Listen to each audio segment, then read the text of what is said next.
All right. Welcome, everybody, and welcome to today's gathering honoring and celebrating One Peaceful World Day and also Michio Kushi's birthday. And of course, today is also Pentecost, the day of receiving the Holy Spirit. And I also wish to thank everybody for graciously, well, everybody who has graciously donated towards this event. It always makes a difference. So thank you very much.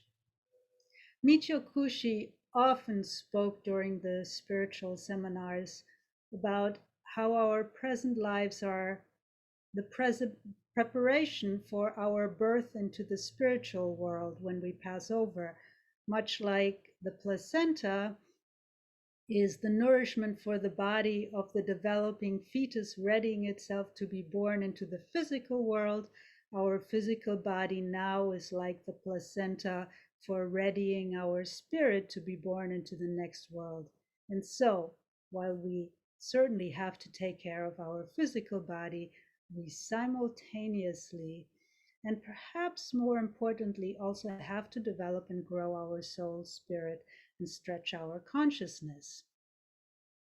One of the basic premises that all advanced teachers, spiritually advanced teachers, including Michio, of course, have been and are sharing always is we are all one. We're all one.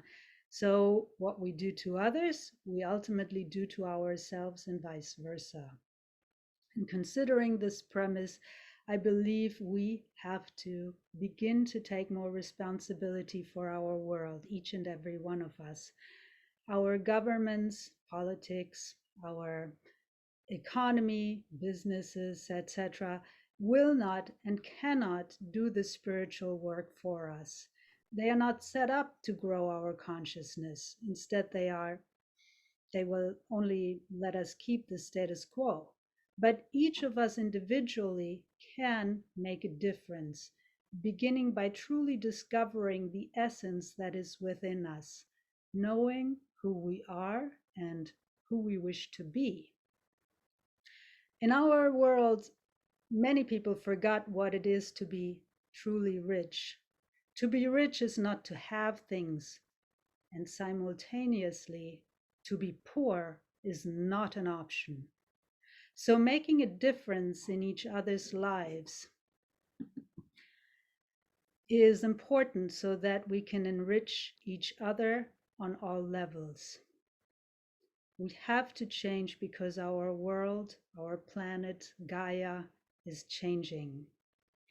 May our minds reveal truth, our hearts reflect love, and our actions be defined by wisdom. May peace with enough for all reign on earth. Thank you very much, and I will let Alex go ahead and take the word, take the lead now. Yeah, thank you, Bettina, and good afternoon, everyone, and welcome on behalf of Planetary Health. I'd like to welcome you to this afternoon's special One Peaceful World Day celebration. After Micho passed away just almost 7 years ago now, we created this as kind of a macrobiotic holiday or commemoration, not only of the life of Michio and Aveline Kushi, but of all of our macrobiotic mentors, friends, families, and others who have contributed so much to our lives and who are still alive in spirit, if not still on the earth at the present time. A little bit later in this afternoon's program, we will be going over the online macrobiotic summer conference, which will be held in July. And Bettina will go over a little bit of the schedule. And we were going to announce the recipients of this year's Michokushi Peace Prize. Every year, for the last 6 or 7 years, we've awarded the Peace Prize to an individual or several individuals who have contributed a lifetime commitment and devotion to health, to peace, and to sustainability. And some of our recipients are here this afternoon, including Dr. Martha Cottrell, including Lino and Jane Stanchich, and perhaps several others. And so we will be announcing the recipients a little bit later in this afternoon's program. But without further ado, I'd just like to start us off with a prayer that Michio wrote many years ago. It's called The Daily Dedication for One Peaceful World. So I'd just like to read that to set kind of a mood for this afternoon. When we eat, let us reflect that we have come from food, which has come from nature by the order of the infinite universe. And let us be grateful for all that we have been given. When we meet people, let us see them as brothers and sisters, and remember that we have all come from the infinite universe through our parents and ancestors. And let us pray as one with all of humanity for universal love and peace on earth. When we see the sun and moon, the sky and stars, mountains and rivers, seas and forests, fields and valleys, birds and animals, and all of the wonders of nature, let us remember that we have come with them all from the infinite universe. Let us be thankful for our environment on earth and live in harmony with all that surrounds us. When we see farms and villages, towns and cities, arts and cultures, societies and civilizations, and all of the works of humanity, let us recall that our creativity has come from the infinite universe and has passed from generation to generation and spread over the entire earth. Let us be grateful for our birth on this beautiful planet with intelligence and wisdom.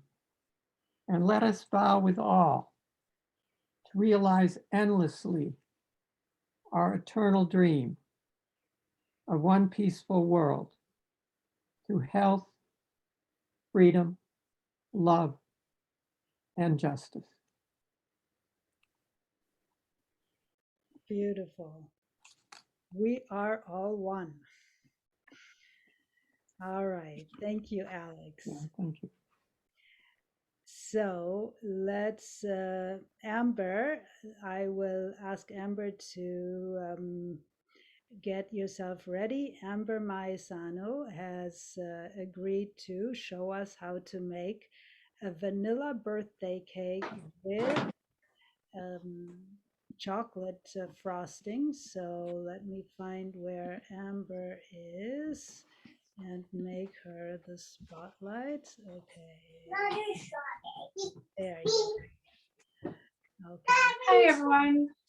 I have a little bit of company today, so I just here, come here. You want to say hi? Hi. I'm just gonna, since they're hanging out here, here's Arya. Hey everyone. And Bill is helping me out. So Hi. I'll go ahead and get started though. I know we have a short amount of time, so I'm deciding to make the vanilla birthday cake with chocolate frosting. It's an easy cake and a classic, honey, can you relax, please? Classic variety that I think is really versatile. So I figured it'd be a good one to show you all. So I'm gonna do 2.5 cups of spelt flour because it's low in gluten. And Amber, of course, used to be the head chef and also the kitchen manager at the Kushi Institute for many years, and is a teacher, is a wonderful teacher. And of course, now she teaches her daughter as well. And so it's wonderful to have you with us. Thank you.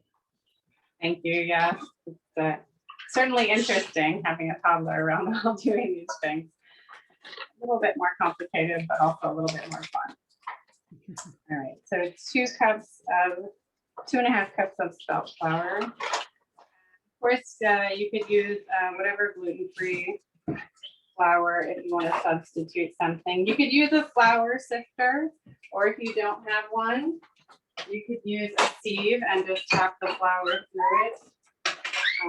For the sake of time, I'm just going to go ahead and put it right in. But sifting it can help it to be a little bit lighter. And a lot of times with vegan cakes, lightness and fluffiness can be an issue. So.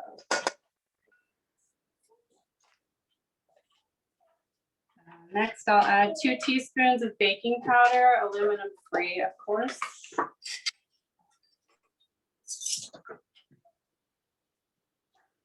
Is there a possibility that we could put the screen down just a little bit, Amber, so we could see maybe also into the bowl? What do you Yeah, think? I have like a new setup here that Bill. That's good. That's yeah. great. Perfect. Thank you, Bill. Honey.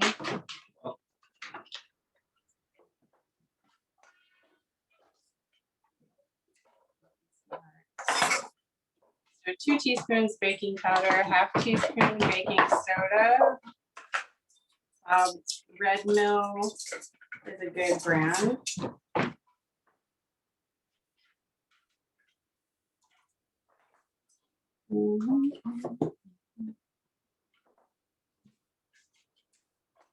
A 1/4 teaspoon of fine sea salt.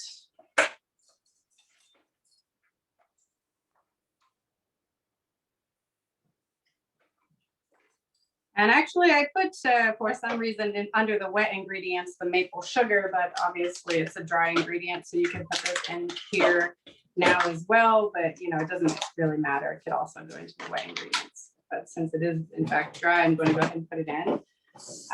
As a side note, I mentioned on the recipe not to use maple syrup in place of maple sugar, so you don't end up with too much liquid, because I have substituted brown rice syrup before and it turned into a big sticky mess. However, Bettina has mentioned to me that she often substitutes with maple syrup and it does turn out well. So that may be possible.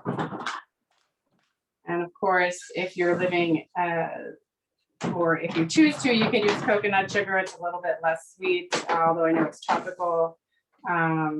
If you're living in a more tropical environment, then you may choose to use coconut sugar anyway, but that's one other possibility. So 1.5 cups of maple sugar.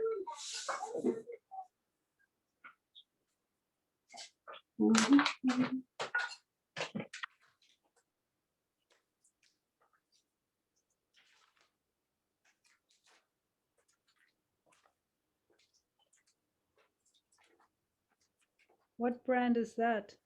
This is Coombs, and it is organic. It's the only one I've ever seen, but I imagine there's some others.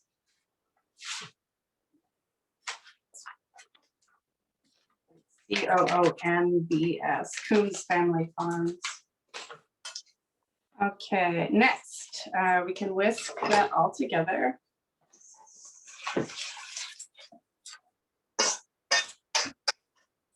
A quick whisk will do, really. It's gonna get all mixed together once we combine the wet ingredients. So pretty standard, mix all the dry, mix all the wet, then mix them together. I'm gonna do 1 3/4 cup of soy milk. You could also use any other kind of milk you prefer, really, oat milk, rice milk, anything. But I like soy milk because it makes it a little bit richer because it's a little bit more fatty. Not that it really needs the extra richness, but I like it. It has some oil in it anyway.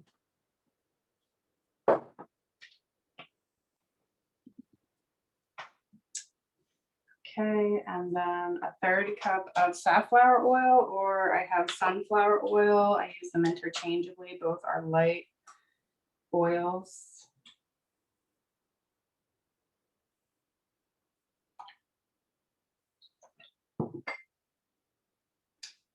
Then 2 tablespoons of apple cider vinegar.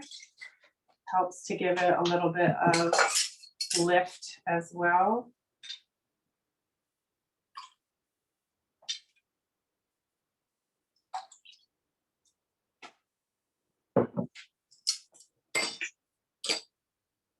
And a teaspoon of vanilla.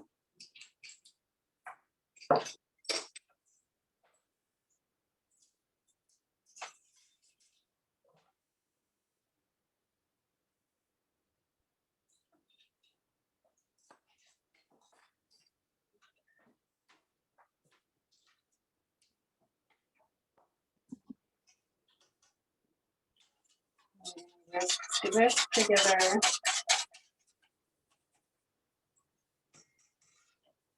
And pour the wet into the dry, and you can use a rubber spatula just to get everything out.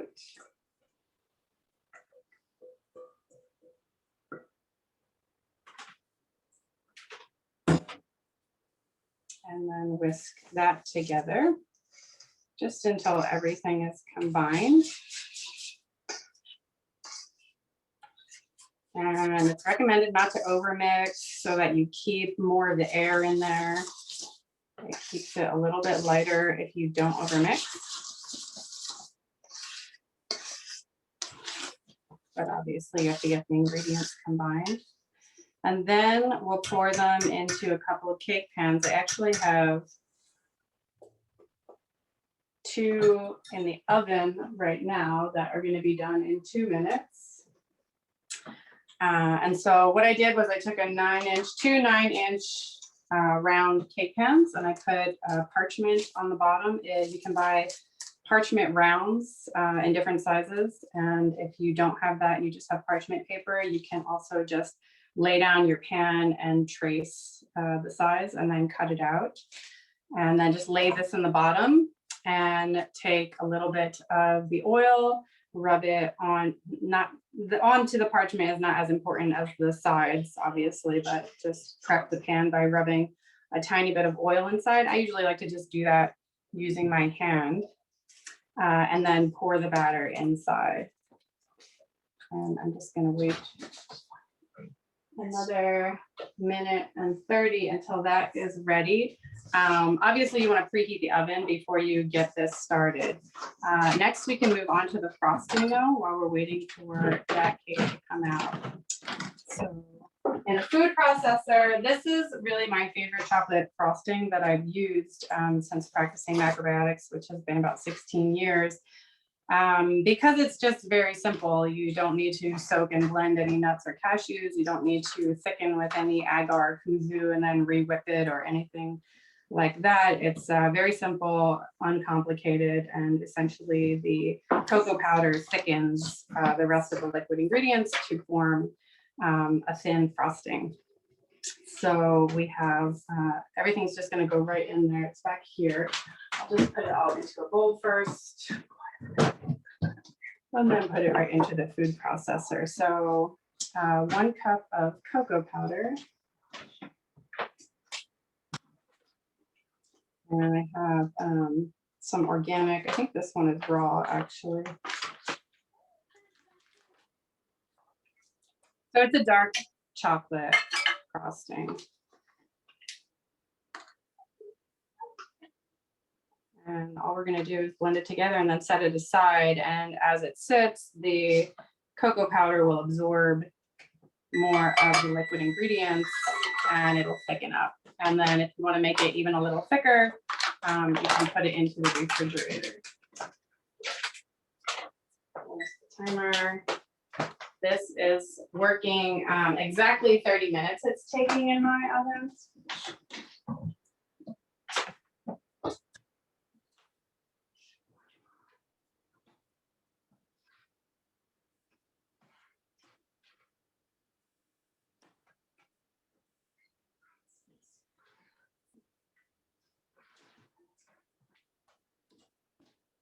But obviously you can do the toothpick test. And just put a toothpick right into the center and pull it out. And if there's nothing, then it's done.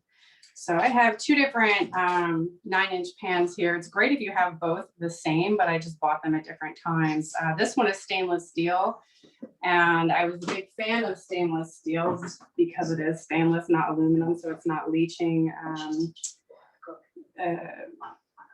leaching aluminum into the food. And then also, you know, Teflon coating is not so great either. However, stainless steel, as it turns out, doesn't conduct heat so great. I have a huge roasting pan that actually I paid a lot of money for because it was stainless steel and it like warps and bends every time. And I have noticed that this one cooks differently than this new one I got, which is aluminum with a silicone coating. So silicone is supposed to be relatively safe, although I am a little bit concerned about its breakdown in the environment. It's said not to be particularly bad for the environment, but I think there is a little bit yet to be seen in terms of how long it takes to break down. So anyway, we're gonna set these aside on a wire rack back here for about 30 minutes or less. It's gonna be less today or for this one. I actually already have a cake made in the fridge though.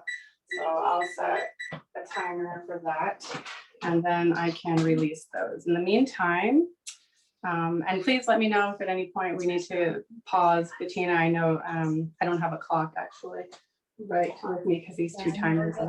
I would say about another 10 minutes or so, but not, I mean, not more. Okay. Okay. I'll let you know. Okay, cool. Thank you. So back to the frosting. We have 1 cup of cocoa powder in here. I'm going to add a 1/2 cup of maple syrup.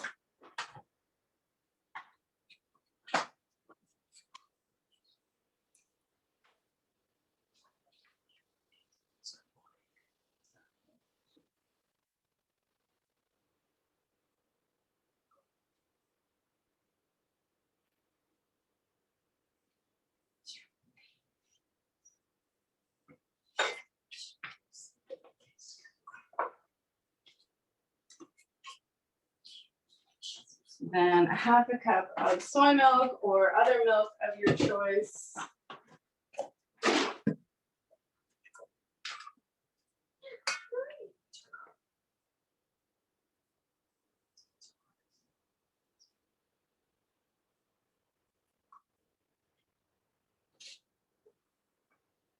Then a 1/4 teaspoon of umeboshi vinegar or fine sea salt. I use the umeboshi here because it's liquid and this is not getting cooked, so it just blends right in. And then also the salt has broken down over time in the making of the vinegar. So I know that it is recommended to not consume raw salt. So for the sake of your kidneys. And so I use some ume vinegar here. So for a couple of reasons, it's better.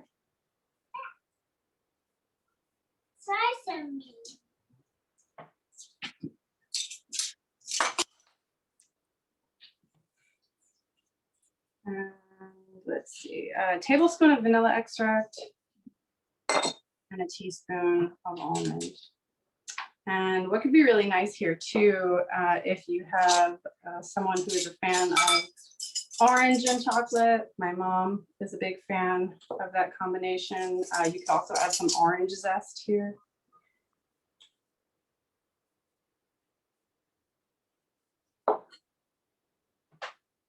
Let's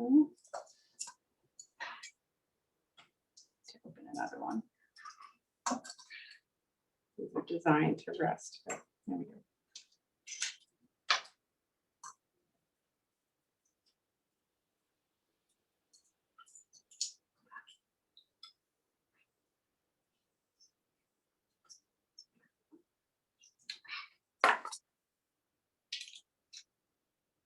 Oops. And a teaspoon of almond. Where is it? Here it is.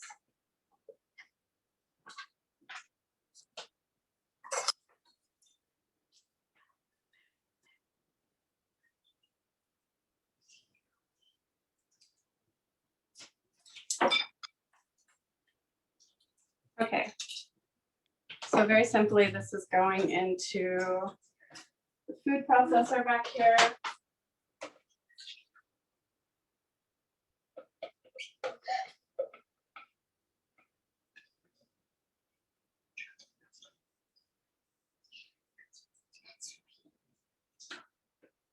I'm just going to blend this just until it's combined. It won't take very long.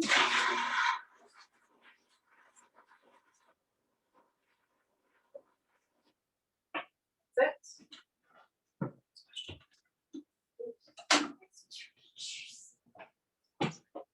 And if there's any on the side, you can scrape that down. Maybe just blend it for a few seconds more.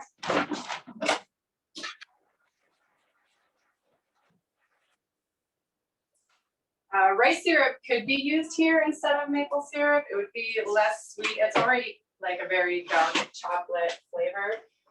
It would be less sweet, but it would be a little bit thicker if you wanted that. And so I'll just pour it into a bowl and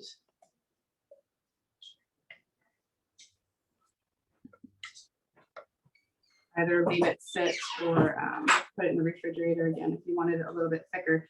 So I'll show you the one that is made. And then Bettina, could you just remind me, we're going to take a little break from this, right? And then come back to the cake. Is that the idea? Right. The idea is that we'll take a break in about maybe, well, 5-7 minutes or so, if that works, or whenever is good for you. And then we'll come back towards the end,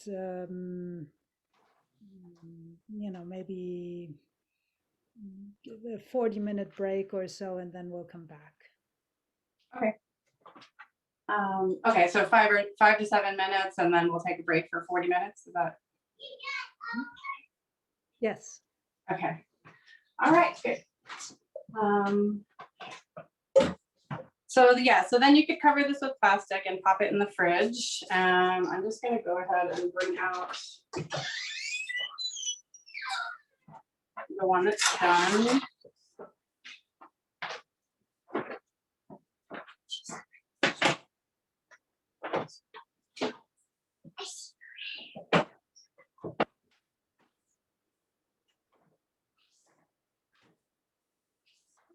And I used, once it cools down a little bit more, I can show you how I released that. But after 30 minutes, I released those from the pan and just let them cool down on the wire rack for about 15 more minutes to cool down completely before putting the frosting on, so that it doesn't sort of melt off, especially since it's already quite a thin frosting. And then I just used any frosting spatula. This one is enormous. It was the only one they had. I used to have a medium-sized one, but it was either this or like a really tiny one this time. So anyway, I have this big fancy frosting spatula now. So after the frosting sits, it will thicken up a little bit, and then you can just place your bottom layer on whatever you're going to serve your cake on. Put a couple of scoops of the frosting on, and then just smooth it out. And then because it is thin, I just sort of pick up a little bit with the back of the spatula and then carefully go all around the edges. Of course, it gets quite messy, so then you can take like a damp or moist, a damp or wet towel and wipe off around the edges when you're finished to make it look nice and neat. Then if you wanted to get really fancy, I know that when people are making cakes, they'll do like a, what do they call it? Well, they'll do 2 layers of frosting. So the first one will sort of catch all the crumbs, and I can see there's a little bit in mine, but I'm actually not that particular about it. And I even kind of like the way it looks when you use like a spoon or a butter knife to just, you have all these like dips and waves and everything. I actually think it looks really nice, but if you want to make it really smoothed out, you can use a spatula. I think it looks pretty perfect. Yeah, And I'm not even going to do a second coating of icing, yeah, because I feel like it looks nice to me. But that is something you could do, and in that case, you could double the recipe for the frosting. So I think it would be really nice to garnish it with berries. I have a whole variety here, and I also have some chunky maple sugar that has just been sitting around. I bought it. I thought it was interesting like years ago, and never had anything to use it for. And I thought, well, it might be nice here. So obviously you could do some kind of symmetrical design, but I also think it can be kind of nice to play around with these sort of moon shape decorations that are popular these days. And I've been sort of playing around with those. And I feel like they look pretty intimidating, but when you try it, it's actually not that difficult. It ends up looking really nice, almost no matter what you do. So if you don't have chunky maple sugar, you could just use the fine too. And then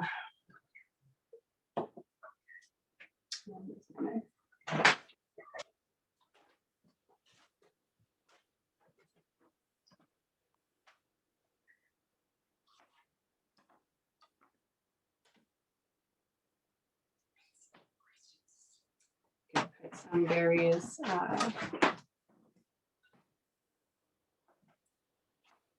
face down, some berries up.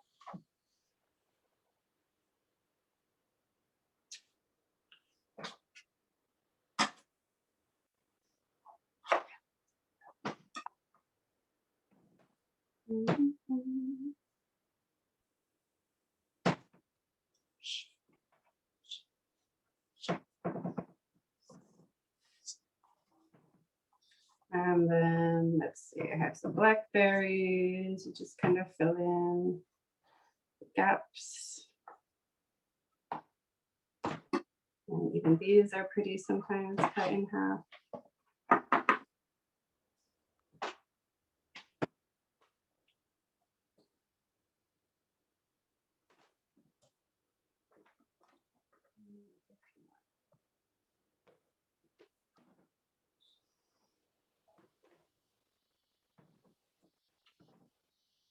And some raspberries.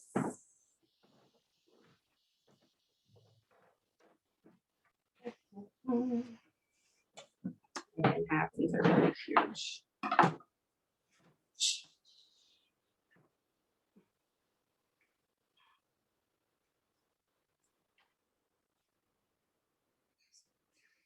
There's a comment, somebody's, Mark Leona saying, I'm getting hungry. Yeah, I wish that we could share this with you all, because now we're gonna have 2 whole cakes. So fortunately we have some neighbors with children, so we'll be able to share with someone.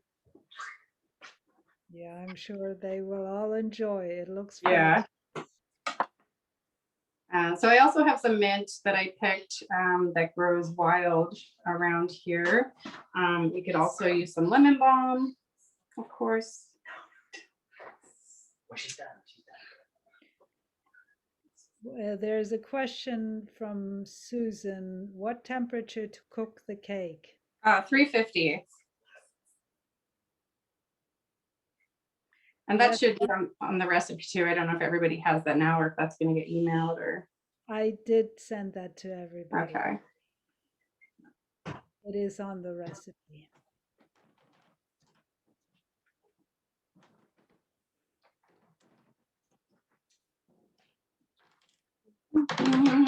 And some cashew cream could also be really nice. I don't have any today, but you know, if you really wanted to, oops, right, like, you know, happy birthday, or I mean, this is of course in honor of Michio's birth and of Michio's gifts that he brought to the world. But yeah, it just in general, if you wanted to write happy birthday for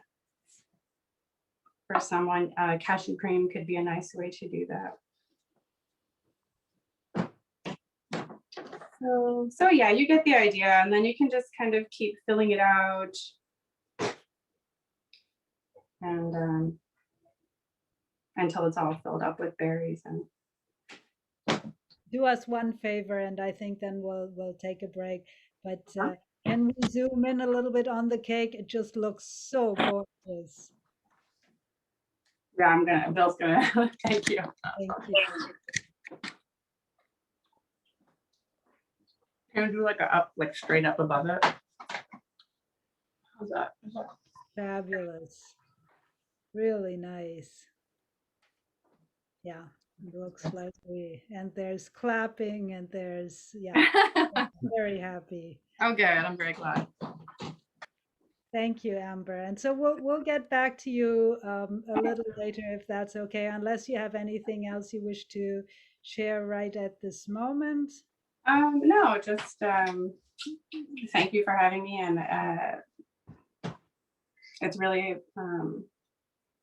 just like touching to share in this with all of you, and I'm really grateful to have found Michio's work and the macrobiotic community, and yeah, blessings to everyone. Thank you, Amber. All right, so then we shall go to Alex, who will introduce all of the presenters who will share a little bit about Michio. And Alex, I wish to remind you that Ginat would like to go first because she's, on the other side, basically on the world, and wishes to not stay up too late. All right. Thank you, Bettina. And thank you, Amber. That was a fantastic cake. I'm sure Micho and Aveline their mouths are watering, so to speak. And it was a demonstration of the art of cooking, especially the art part. It was very artistic, very impressive. Thank you so much. Thank you so much. I'm sure you'll be very happy. We all are. All right, so moving along now, we've invited several friends to share some tributes or memories or reminiscences or impressions or whatever they'd like to share with us. But kindly keep your observations relatively concise, perhaps around 5 minutes. And we'll begin with Ginat. And Ginat Rice is, some of you may know, she's living in Israel. I think you're American originally, but you've been in Israel now for a long time. You have a macrobiotic center and you have a monthly online program, macrobiotic education. So we're very happy to have Ginat. So please, Ginat. Thank you, Alex. Thank you, Bettina, for organizing this. I really appreciate the opportunity to share some experience I had with Michio. And so I give a title to this little anecdote that I'm presenting, and you have to imagine it with a Japanese intonation, much better. And here's what happened. So I was Michio's student for many years. I began studying in Israel actually in 1980, and a couple of years later then went to the Kushi Institute in Boston and studied all the levels, and very active. I was scribing, as we often did for Michio in his consultations, and we planned a visit for him to Israel, although it never really materialized. We created the Mediterranean diet plan. I spent many hours in his home, so we knew each other well. And then came a long period where I didn't see Sensei Michio for about 14 years or so. I was busy in Israel creating a center, and I never had the opportunity to pay my respects to him in person. And then finally, in, I think it was 2003, I met Michio again at one of the Kushi Institute summer conferences. He was very careful not to call it a camp, it's a conference. And he kind of did a double take to see me again after so long. And he looked at me for a moment, and then in his strong accent, he said, "Much better."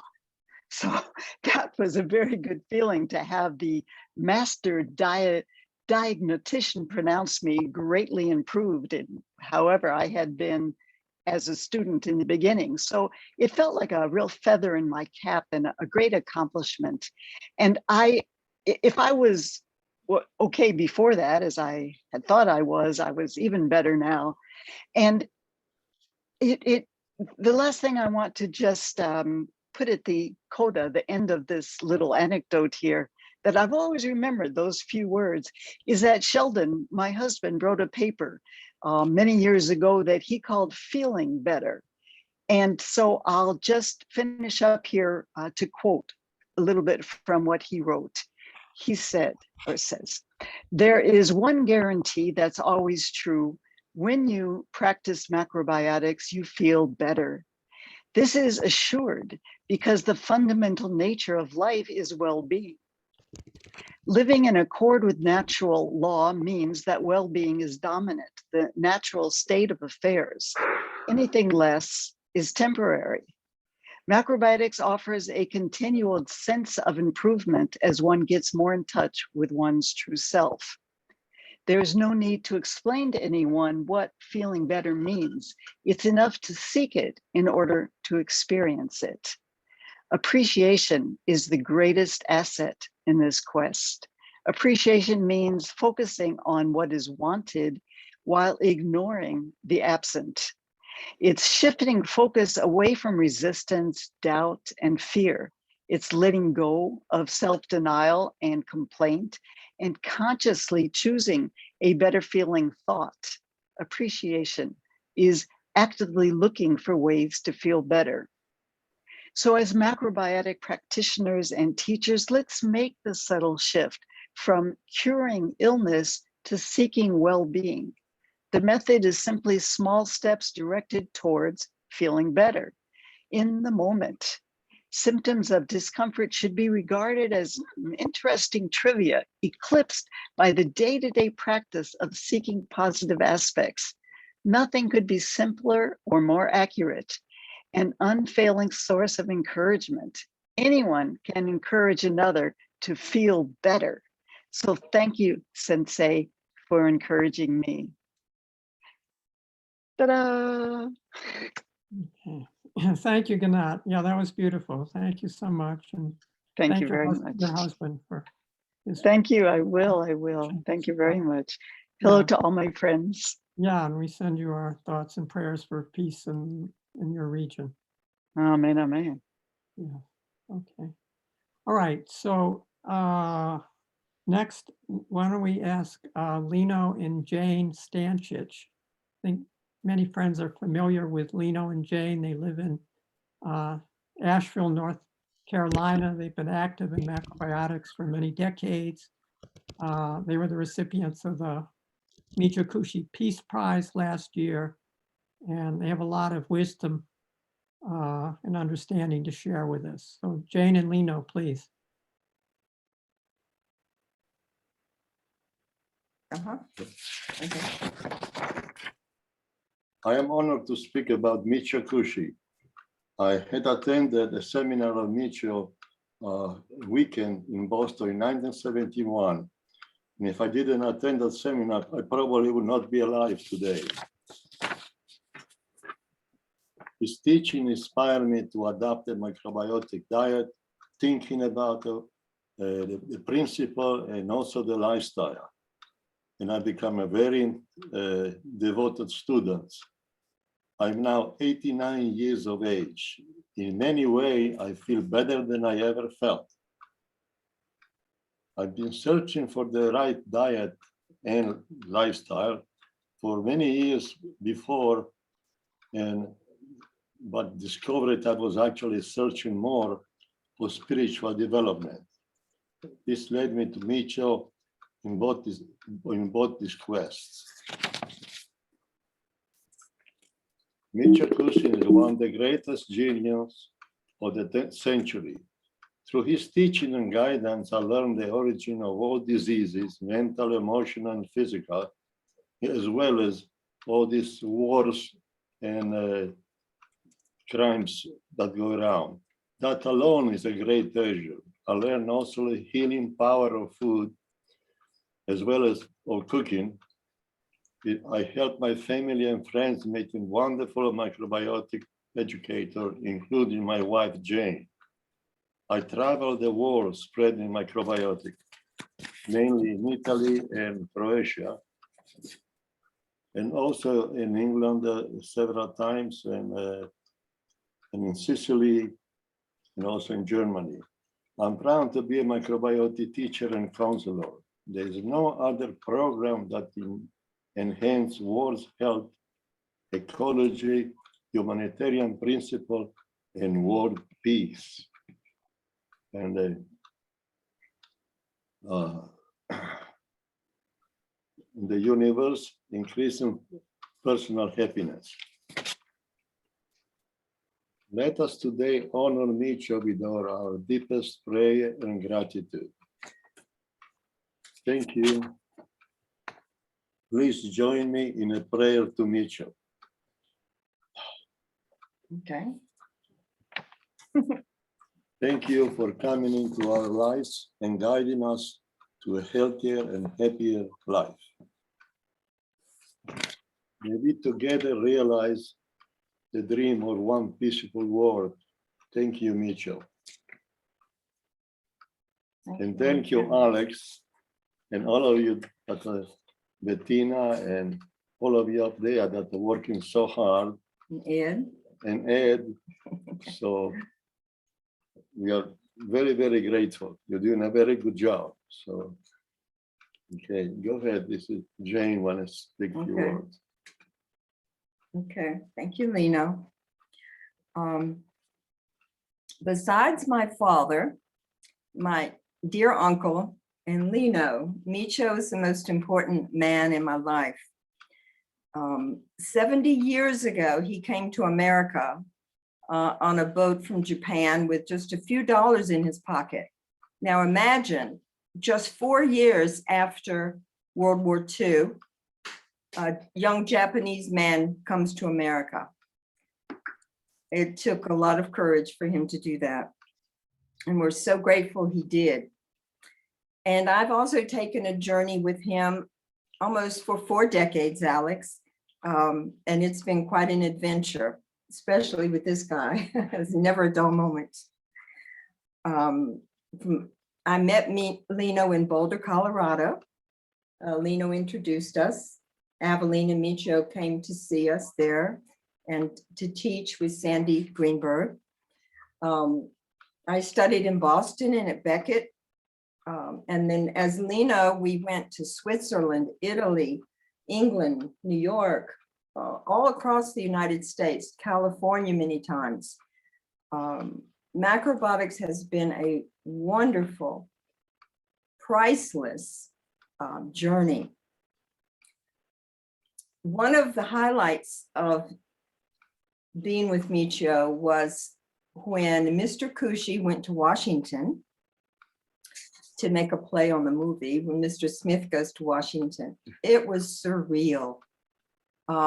We had just had a gala celebration at the Smithsonian, the revered Museum of American History, and a huge, huge dinner there at the Smithsonian after many tributes from doctors and students and the head curator of the museum. The next day, Lino and I found ourselves sitting behind Michio in front of a congressional panel that was interested in how to use diet to prevent cancer. And Michio read his prepared speech, which everybody has to have a prepared typed speech. And at the end of it, Michio raised his hand and said, "Excuse me, I have one more recommendation." He said to Burton, who was the head of the congressional panel, Dan Burton, a big Republican. And Mr. Burton is very gracious to Michio and said, "What is it, Dr. Michio?" And Michio said, "I'm not a doctor, nor do I wish to be, but I would like to remind everyone to sing a happy song every day." Now, only Michio would be in the middle of a congressional hearing talking about singing a happy song. So Dan Burton, who seemed to really enjoy Michio, said, "Okay, Mr. Kushi, I'm going to look in the mirror every day and sing, 'You Ain't Nothing But a Hound Dog.'"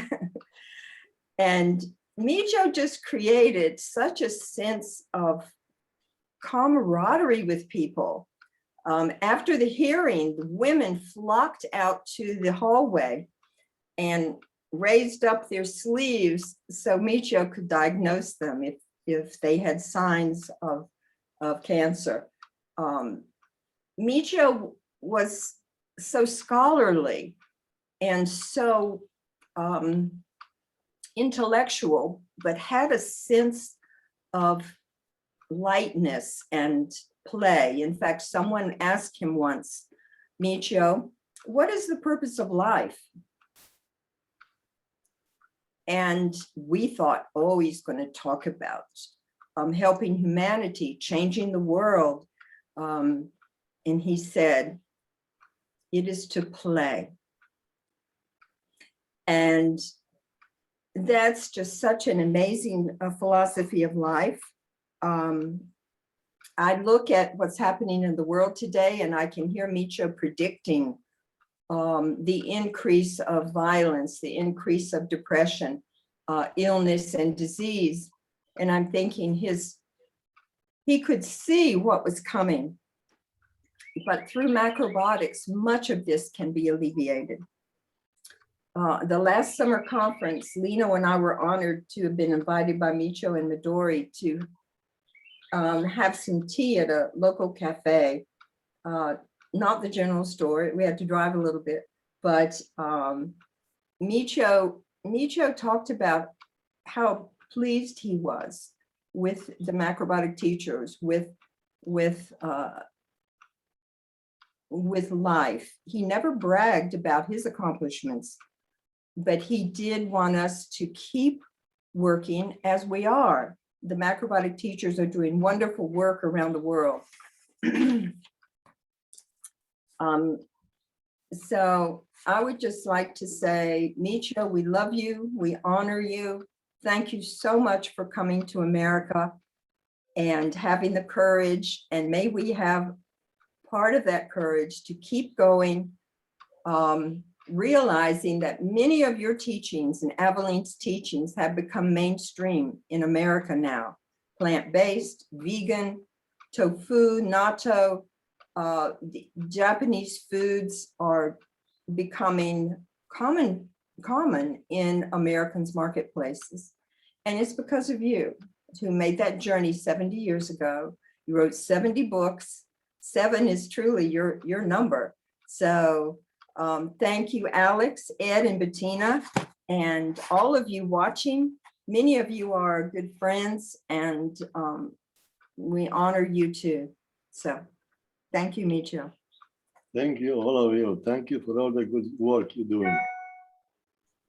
Thank you, Alex. Yeah, thank you, Lino. Thank you, Jane.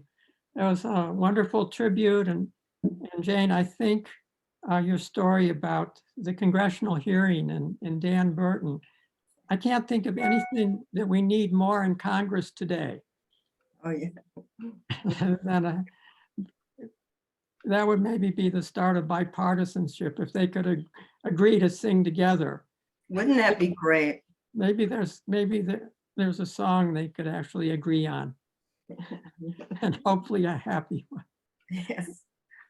Yes. Let there be peace on earth would be a good one. Yeah. That's right. Anyway. Okay, thank you. Thank you all. Yeah, Thank you wonderful very much story. for the good work you're doing. You, Bettina, and Ed, especially all of you there in Boston. Yeah.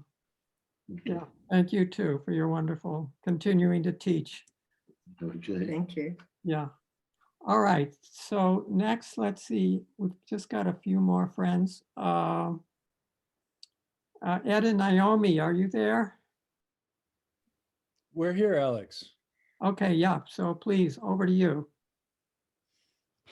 Well, thank you very much. It's wonderful to have such wonderful macrobiotic seniors, such as Lena, Dr. Cottrell, and Patricia Price, who we haven't seen for many years, is here joining us today. So welcome and thank you for your nonstop inspiration and being the icons of health and freedom and peace that you are.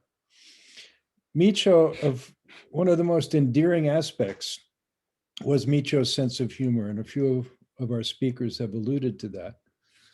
I'd just like to tell a short story, and that is the spiritual training seminar, who I think Ginat and and Jane and many, many friends attended at Beckett.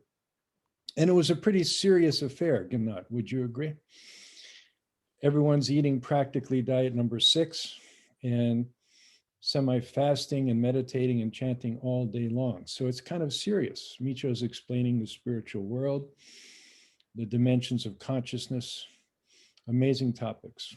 Everyone is very seriously studying and very seriously chewing, following Leno's advice. So in the seminar about day 3, Michio would always come into the room and begin the session by asking any questions. So there was a kind of wise guy. I don't know who he was, but he was sitting in the audience. And out of nowhere, he asked Michio, what is your favorite flavor of ice cream? In the middle of spiritual training. And without batting an eyelash, immediately Michio responded, pistachio. Without even batting an eyelash. So everyone started laughing, and we saw the humor in every situation, including our quest for spiritual development. Perhaps that was the most humorous of all, actually. So in any case, Michio has planted so many seeds, as did Aveline and as did the Osawas, the Aharas, and our macrobiotic seniors around the world. And one of the seeds they planted is that present-day humanity, present-day 21st century, we're seeing humanity divide into 2. One is the more natural, more organic, more plant-based, which is growing by leaps and bounds.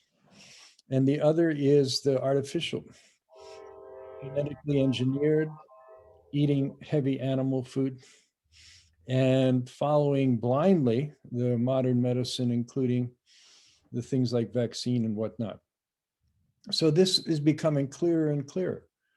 And Michio was teaching that the dividing line would come around the year 2036. And much of what we're doing now is preparing the seeds for the next generation and the next era as we move forward into the 21st century, carrying Michio's the vision and dream forward. And so it's wonderful that we're all here celebrating his pioneering work and moving forward as we go forth into this 21st century. Do I have time for another quick story? Yeah, yes. In Japan in 1979, I was there and living in Kyoto. And that year, the Kushis came to Japan with Bill Dufty and Gloria Swanson. Bill Dufty and Gloria Swanson were longtime supporters of macrobiotics. And of course, Bill and Gloria had just done the whole campaign around sugar blues, which more or less turned America away from refined sugar at that time. So this was Dufty and Swanson's first trip to Japan. And George Osawa, the founder of macrobiotics, is buried in Kyoto. And so the Kushis, Michio and Aveline, and Lima Osawa and Bill and Gloria came down by train. And then we met them at the train station and then went to the Buddhist temple called Kyozo-in, where Osawa is buried, for a special ceremony with the Dufty and Swanson, the Kushis, etc. So we all had a beautiful reception in the temple, and then we went out to the cemetery where the gravestones were positioned, and there was Osawa's gravestone. So the Buddhist priest was there, and Bill and Gloria are there, Michio and Evelyn are there, and the Buddhist priest is chanting the Heart Sutra and sprinkling water on Osawa's gravestone. And for Bill and Gloria, this was a whole new experience. Bill was raised Catholic and Gloria was raised Protestant, so they didn't quite understand what was going on. Gloria had a kind of puzzled look in her face. So in the middle of the Buddhist priest chanting over Osawa's gravestone, Michio speaks very boldly. Gloria, don't worry. When you go, we'll all stand around your gravestone and sprinkle gamasio on your gravestone. In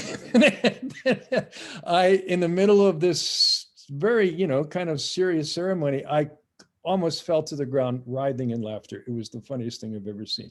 Gloria was even more puzzled after hearing me just say that, but she felt a little bit better. So that sense of humor, right? That constantly seeing the humor in all situations, the most serious is actually the most humorous, was his amazing talent. And his criticism of us was there all the time, but it was done humorously. So we wound up laughing at ourselves and seeking to improve ourselves. I think all of us who knew him had those experiences. So it's great that we're gathered in his name and his spirit, and let us go forth and create one peaceful world. Thank you, guys. Yeah, thanks, Ed. Naomi? Say hi. Hello. uh, Actually, I'm very hesitant to say something because today's friend is everybody is much experience and then also have a wonderful memory with Michio Sensei. Actually, I was coming this macrobit group just 10 years ago, so I'm quite new. And then unfortunately, I didn't have a time to talk to Michio Sensei not much, but really I appreciate him is macrobiotic changed my life. I got a wonderful husband. That is the most wonderful things for me, I think, I believe. So I just appreciate Michio Sensei bring us to the macrobiotic world. And then I want to continue with my husband to share our wonderful experience to everybody. Nowadays, everybody struggling for very hard situation from COVID-19, but maybe we can, how can I say, we can pass through with our wonderful study and from Jojo Sawa and Michio's teaching. So thank you very much for cooperate with us, and then I will work hard from now on. And then I want to say to everybody, thank you very much, support us always. Thank you very much. Thank you, Naomi. Thank you, Ed. Yeah, those are lovely tributes and memories.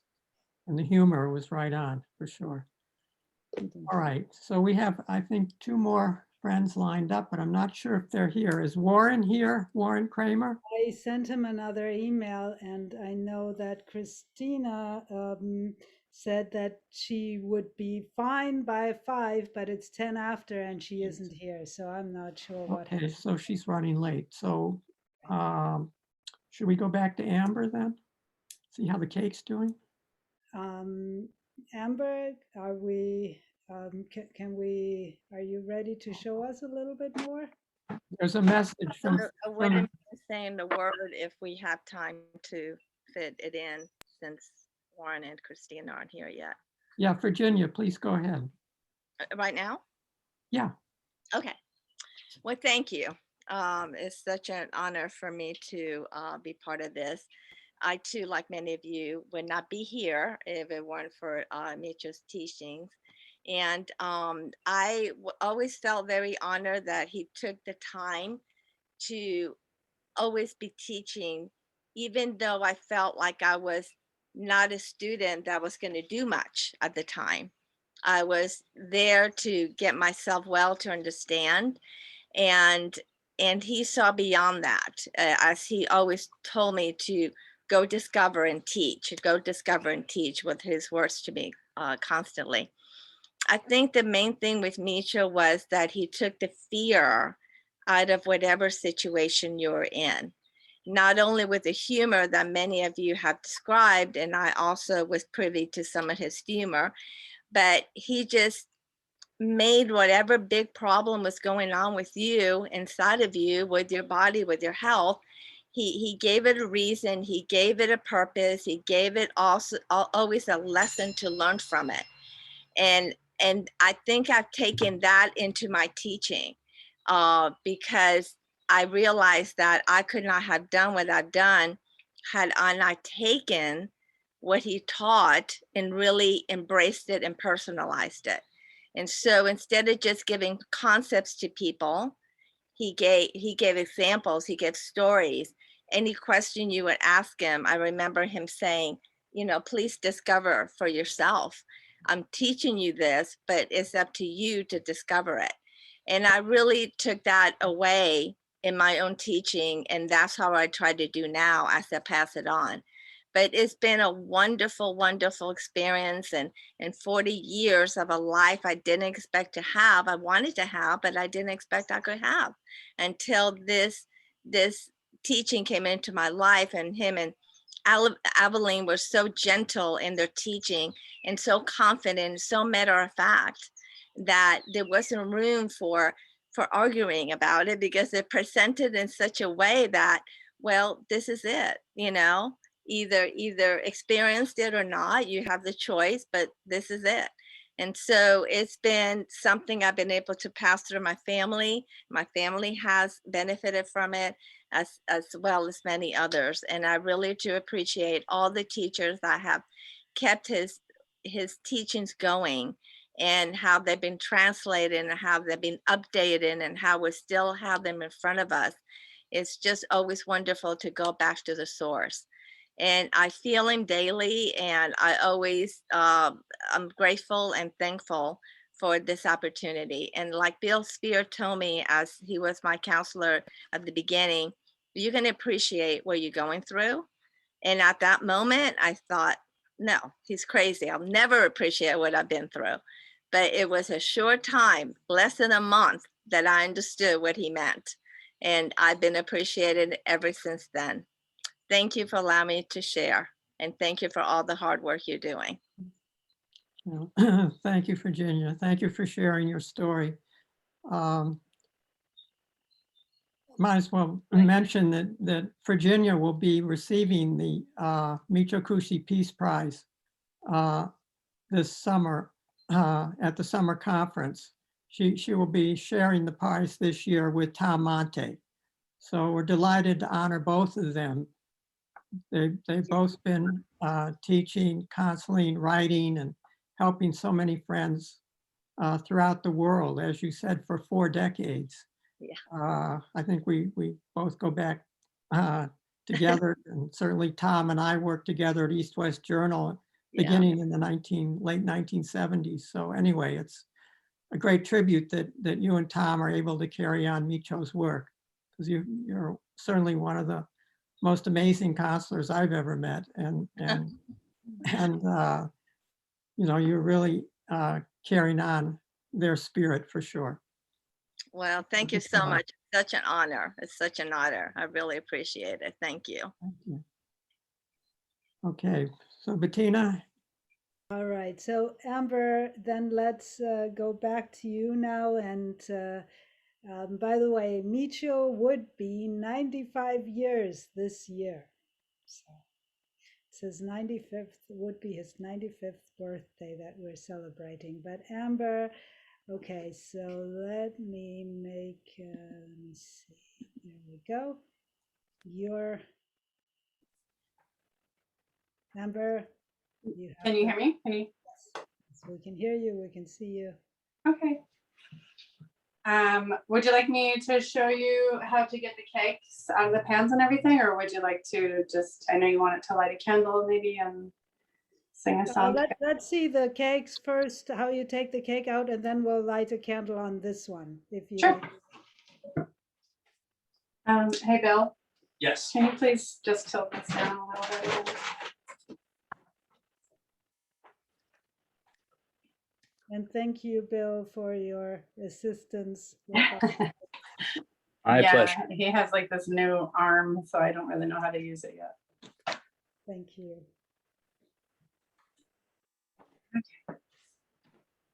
So with the silicone coated pan, of course, you don't want to use anything like metal that's going to scratch it. So I use the silicone spatula just to go around the edges, but really it comes out so super easy.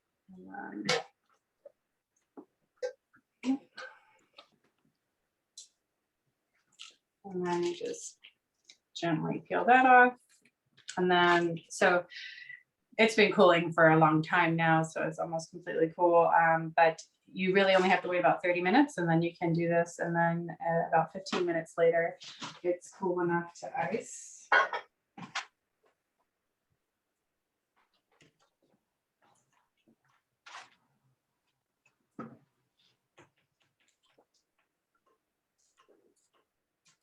Stainless steel one, of course, it sticks a little bit more.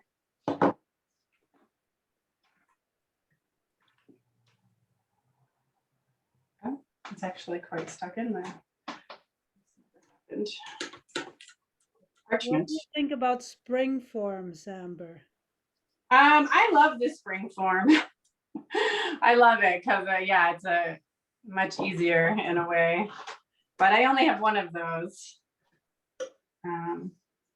But yeah, those are great. No fail.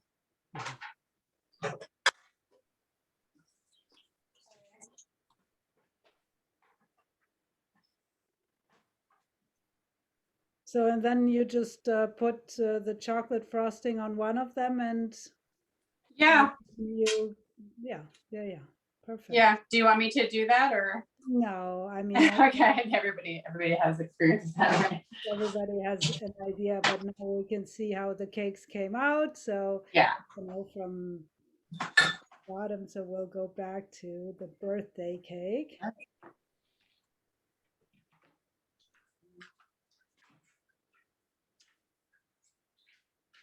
don't have 95 candles, but, I didn't, but one would look really nice, I think, yeah. yes.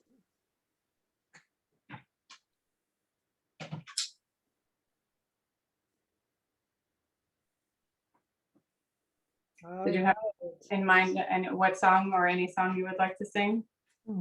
Happy birthday. Let's sing happy birthday. I mean, I know that there's a delay with Zoom, but let's sing it anyway. Okay. 1, 2, 3. Happy birthday to you. Happy birthday to you. Happy birthday, dear Michio. Happy birthday to you. Yay.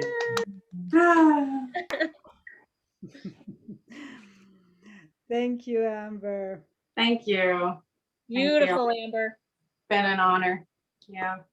Oh, it looks We're so blessed, all of us. all right. Any last questions to Amber? Any questions to Amber? Bettina Senderiva. Can you hear me? Yes. Okay. Amber, yes. Do you, so you don't recommend the stainless steel? No, after all, I don't. I was, being macrobiotic, I was starting to invest in some stainless steel items and they're much more expensive, but that's worth it if it actually works, to avoid aluminum and things like that and Teflon. But no, they don't.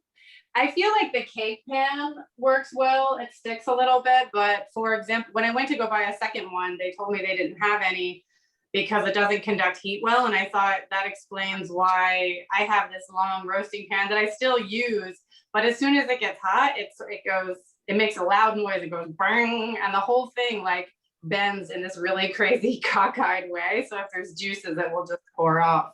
I keep it because it goes back to its shape after it cools down, but cooking in something like that is kind of ridiculous. So after she said that, when I was going to buy a second cake pan, I thought maybe it's better, not to, if that kind of thing is going to happen. Yeah. All right. Yeah, it'd be great if you could help it up. But now they have the silicone coated aluminum, so that seems like, and they also have some kind of other green coatings, and they call them green. I mean, who knows exactly what, down the road they may say that's terrible for you too.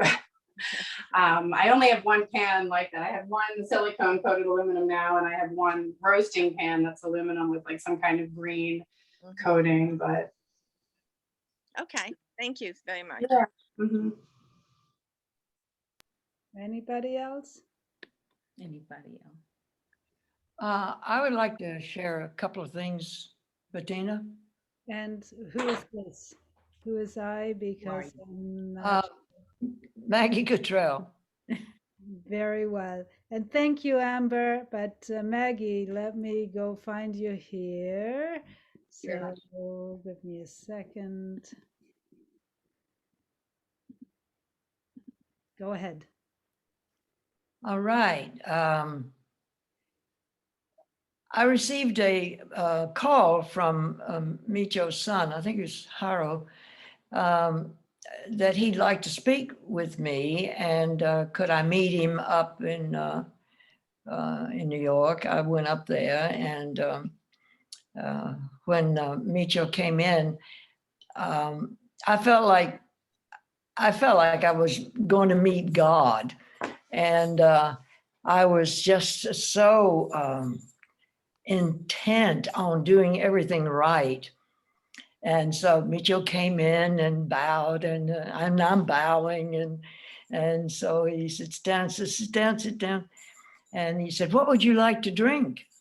And I am a coffee drinker from way back when, and to this day.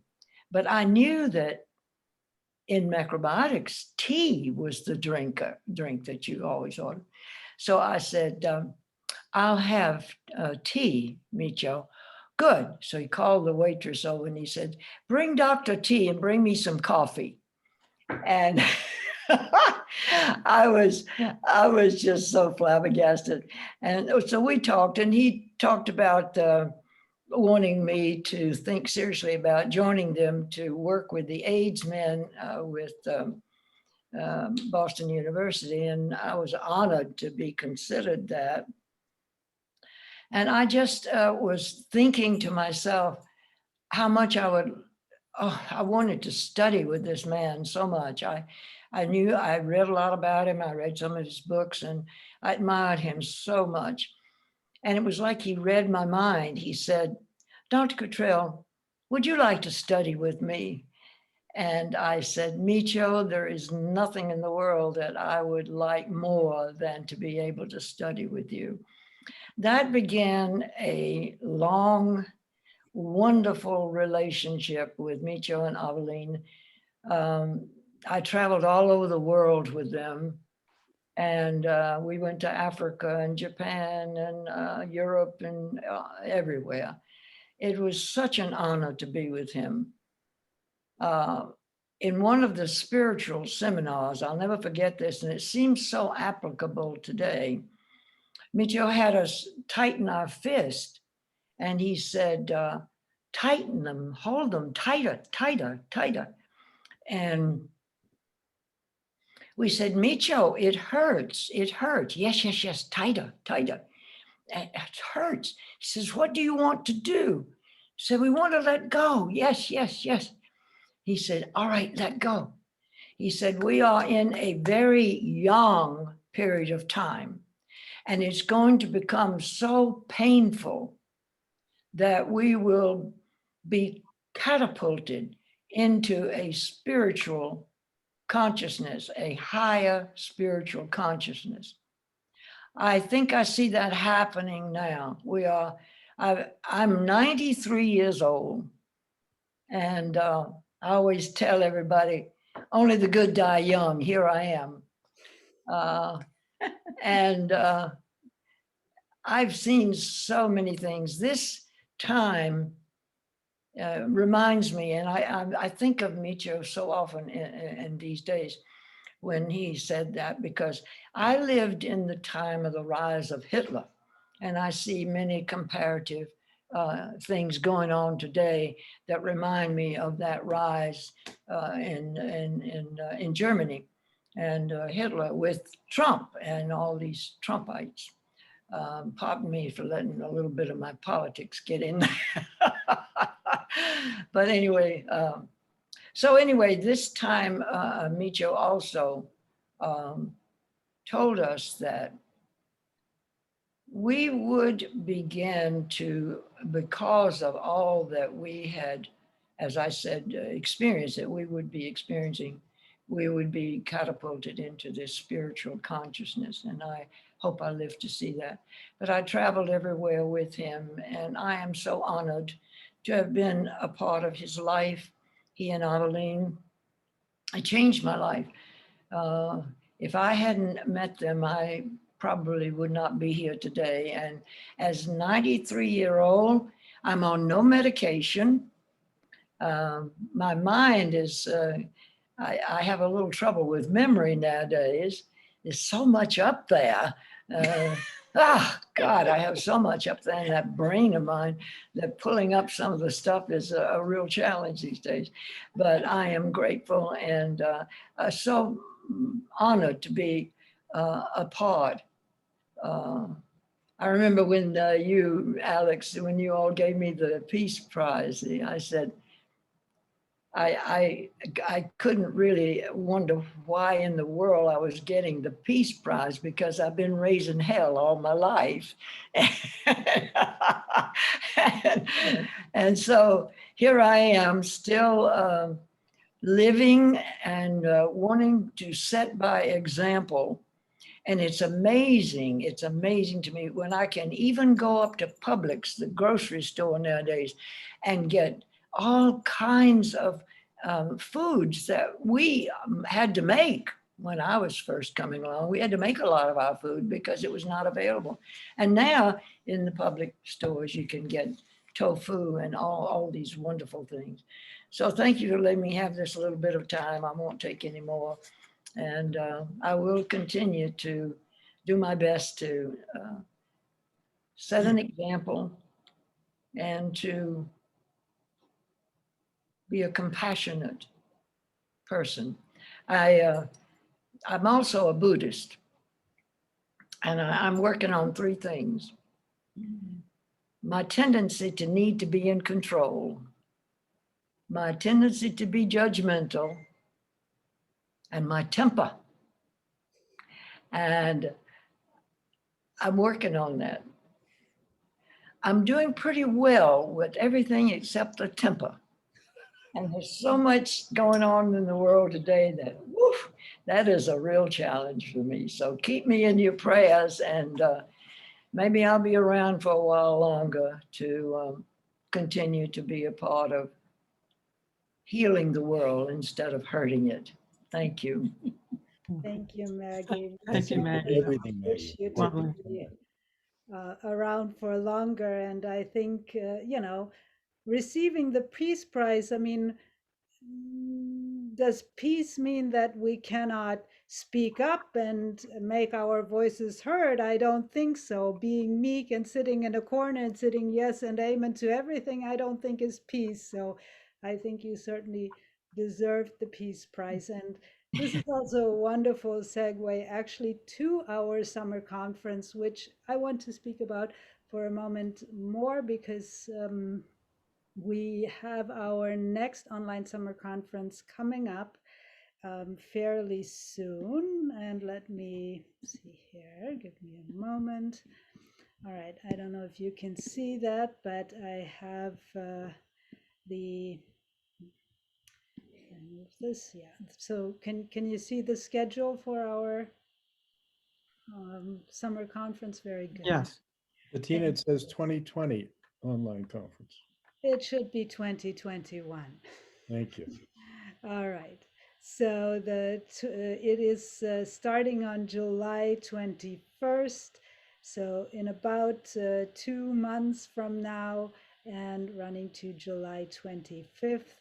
And as always, we have a wonderful lineup of presenters for our conference. And of course, these times also that like cooking class 9 to 10:30, that's all in Eastern time. But we have presenters from all over the world. We have lots of cooking classes from all over the world, and fabulous presentations, as well as yoga. And of course, also we are keeping the traditions of our open discussion sessions at lunch and dinner. This time both partly with Donna Clifford, who's also going to present about happy sleep this year, and Donna Clifford and Mark Leonas, as well as Judy and Larry McKenney. So there will be plenty of opportunity to, discuss anything. The discussion sessions are not recorded, so any topic is open to discuss, because we don't have to be afraid that the channel will be closed. And otherwise, yeah, we have yoga. This is actually my neighbor across the street who has been doing yoga for many years at Kripalu. But of course, Kripalu was closed for, well, almost about a year, and it wasn't even sure whether it was opening again. But I do believe that they are beginning to open up again. But so she is going to be doing yoga with us.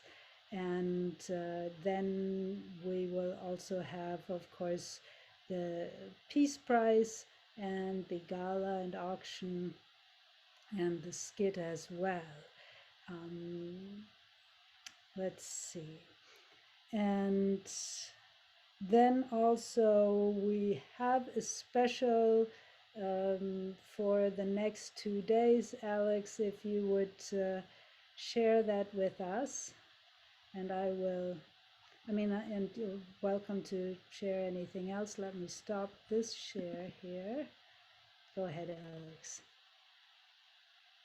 And we cannot hear you. You are muted. Yeah. Now Yeah, we can. thank you, Bettina. And again, thank you everyone for joining this special One Peaceful World Day celebration. We are going to be offering a very special gift for anyone who signs up for summer conference who has not already signed up within the next 2 days.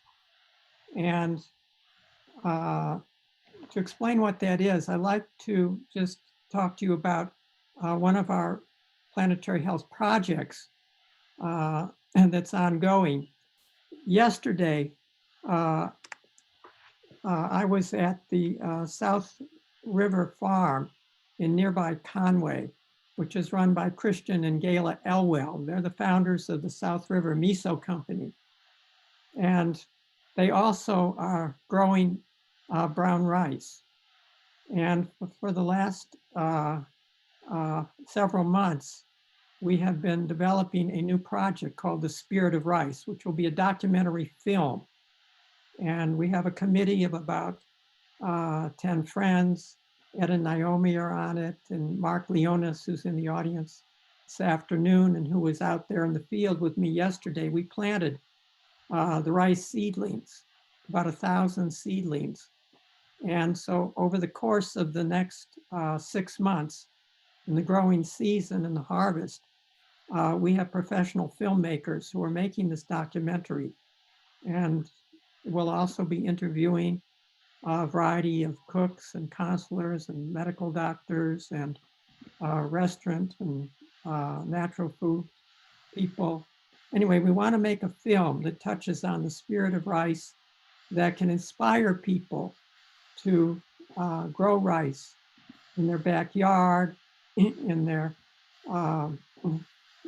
windowsill, in a community garden, or in a farm if they have that. And especially young people all around this country and around the world. because it's very easy to grow. And as we've found over now many years, you can grow rice in virtually any climate and environment. You don't have to be in a hot tropical zone or in somewhere like Northern California. You can literally grow it in all temperate regions and even right up to the Arctic Circle. So we're encouraging people to grow their own rice at many different levels.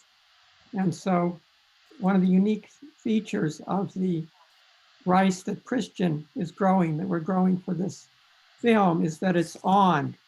And I have here, I don't know if you can see the long hairs at the end of the rice plant here. Can you see that? Those are called awns, and they're like antennas. They actually receive the incoming waves and vibrations from the cosmos. And what's unique about this is that most of the world's rice lacks these long awns or antennas. For actually many, many centuries, rice in both East and West has been grown without awns. So we're not getting that charge, highly spiritual charge of natural electromagnetic energy from the cosmos through ordinary rice. But this is a very special type of rice that was preserved. It went from originally China to Russia to Ukraine and now to America. And so we actually have little bags of this rice. We've been promoting this now for the last 4 or 5 years, but we have these little cellophane bags of the rice kernels from recent harvest. And so we're going to give these away to anyone who signs up for the summer conference within the next 2 days. So please, if you'd like to do that and receive this rice as well as instructions. And really you should start planning as soon as you get these, because the window for growing this season is fast closing. But you do have time to do it. And again, you can grow this indoors. It doesn't have to be outdoors. And it's really wonderful to grow. I've done it before, and many of our friends have done it. And you develop a relationship with rice, with nature, just with a single plant. And so it's a really beautiful experience. And so that's what I wanted to share with you. I have a slide here which shows where you can sign up.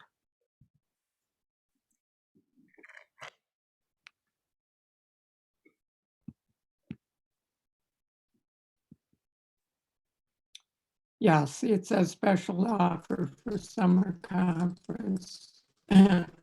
You can sign up through our main macrobioticsummerconference.com website.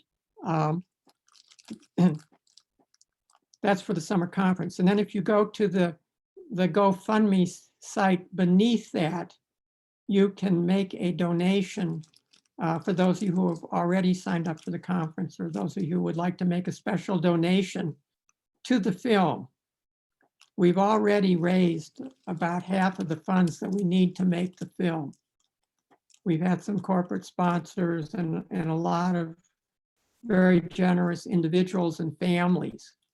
And because it's a professional film, we have to raise actually tens of thousands of dollars, but we're well on our way. And I think we'll do it over the course of the summer. And we have a trailer that you can watch by going to that GoFundMe site and click on the trailer, and you can watch the beginning of the filming process. And we'll be updating that trailer in the course of the growing season, month to month. So this is a wonderful project, and we hope all of you will join. And everybody who contributes will be listed in the credits to the film at the very end. So here's your opportunity to get onto Macroflix or whatever channel you'd like to be on. Okay, then next we have some new books that we'd like to share with you. Bettina's new cookbook, Spring Recipes, Golden Dream Cookbook, has just come out. My volume 2 of Spiral History is now available. Volume 3 is on its way. We'll be here for summer conference. Ed's new book called Light Food, which is an amazing book on health, food, and nutrition, has just come out. Donna Clifford's wonderful Let's Act Like Rice has been out now for several weeks. And the new issue of Amber Waves has just literally come out in the last day or two with Tom Monte's story about introducing macrobiotics to South Africa children. And then I have an interesting article you might enjoy called COVID Vaccine Blues. So anyway, these are just some of the new books. Also the Michio Kushi book, The Reminiscences of Friends and Family, 70 Friends. This came out several years ago after he passed away, but we have a new edition, including some new contributions. So these are all available through Planetary Health. You can get them on our website, planetaryhealth.com/shop. So we like to invite you to take advantage of that.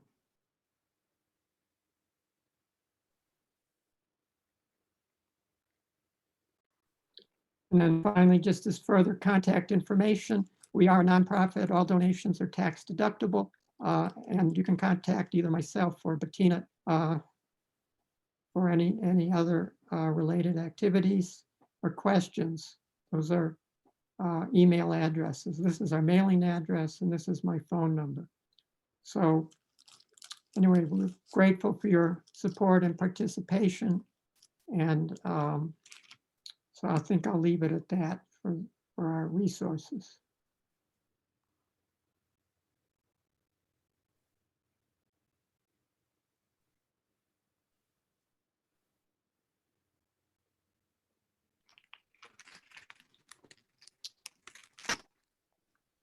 Great. Bettina, any concluding statement for today's session? Alex, did you want to? Yeah, I have a concluding, get a prayer meditation from Michio. So if we're at that point, we can do that. I think we are at that point. So yeah, go ahead, and then we will say goodbye after that. All right. This is a visualization for healing planet Earth that Michio composed many years ago. Sit quietly in any comfortable position and hold your hands on your lap or in the prayer position with palms touching. Stabilize your breathing. Visualize the earth as a bright, tiny ball in the vastness of space. Visualize that blue-green ball temporarily covered with a heavy, dark aura. Visualize the way of life and health spreading from kitchen to kitchen, home to home, family to family, beginning with you. Visualize people gradually recovering their health as they eat and live in a more natural direction. Visualize more and more of the land devoted to growing grains and vegetables, and less to raising cattle and other livestock. Visualize the rivers and streams becoming cleaner and cleaner as natural farming and organic gardening spread. Visualize the air becoming purer and purer as less industrial pollutants are released into the atmosphere. Visualize the plants and the animals thriving and returning to forest and woodland, ocean and lakes. Visualize human beings living peacefully on the planet. No more war, no more crime, no more violence, No more cancer, heart disease, or other major sickness. No more poverty, and no more injustice. Visualize people of all colors, sexes, ages, and backgrounds living harmoniously in a world of enduring peace, playing from morning till night, traveling freely, and respecting each other's customs, traditions, and ways of life. Visualize the stagnated energy of the earth from sickness, crime, war, climate change, and all other sources melting into the general circulation of the energy as a whole. Visualize the earth becoming lighter and more energized. Visualize the dark aura of global warming around the earth gradually dissolving, the temperature declining, and the earth's aura, the ozone layer, the Van Allen belt, the aurora borealis, becoming brighter and lighter, lighter, brighter and brighter, lighter and lighter. Visualize the earth, the tiny turquoise ball in outer space, surrounded by a radiant halo of energy spiraling through the Milky Way. Visualize yourself as being at one with the earth and all of life. Hold this image for a few moments. Let it subside naturally and allow your consciousness to return to normal.